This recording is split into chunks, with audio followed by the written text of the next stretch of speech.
How's it going, guys? It's Josh here. I've got a bit of a question for you. Have you been looking for a good value audio interface, maybe for recording vocals or guitar? Because I think I might have found what you're looking for. It's called the Focusrite Scarlett 2i2. Let's start with build quality. It's pretty awesome overall. The outer shell's metal. It looks like it was definitely designed with portability in mind. It's the sort of thing you can just throw in your bag and take it wherever you go. The switches on the front feel a little flimsy though. They're made of plastic and the cap covering the monitor volume dial comes off very easily. Other than these few minor gripes though, I've not really had any issues with build quality. Let's move on to inputs and outputs. Now, as we said earlier, this is the 2i2 model. This means we have 2 inputs and 2 outputs. On the front we have a pair of dual purpose inputs. Each one will take either a 1/4 inch jack or an XLR. On the back we have 2 1/4 inch jack outputs. I think this was a pretty good move by Focusrite, as 1/4 inch is quite a common connection on a lot of speakers and monitors. Finally, we have a headphone output on the front. Let's get into some of the features. We've got individual gain controls for each input, and around these Focusrite have put some awesome little halo indicators.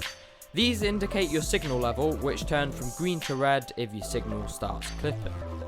This is a feature that certainly not all audio interfaces of this price can offer, so I'm impressed here. We have 48 volt phantom power for your condenser mics, which is pretty much essential on any interface, but again is something we don't always see on budget interfaces.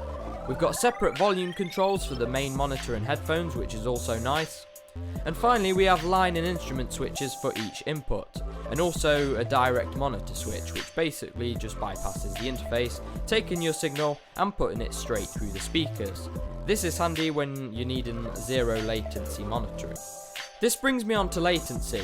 To be honest guys, it's pretty much non-existent.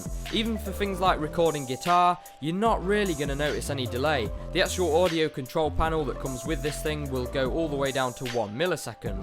Overall, it will certainly get you under a total latency of 10 milliseconds in pretty much any situation, which in most cases is enough to not be noticeable, so good job there. The preamps on this thing are fantastic. They're made by Focusrite themselves and give you the same level of recording quality as the rest of their range. They give nice natural sounding vocals. In fact, this narration you're hearing right now was recorded on this thing, so I'll let you decide for yourselves. The only other thing you get in the box besides the interface itself is a rather short USB cable. It's no more than about 1 meter long. I was pretty disappointed with the length of it, to be honest, because it does limit you to where you can position it on your desk really. If it's a huge problem you could always get a longer one, but it's just something that annoyed me a little bit, as it's something you shouldn't really have to do.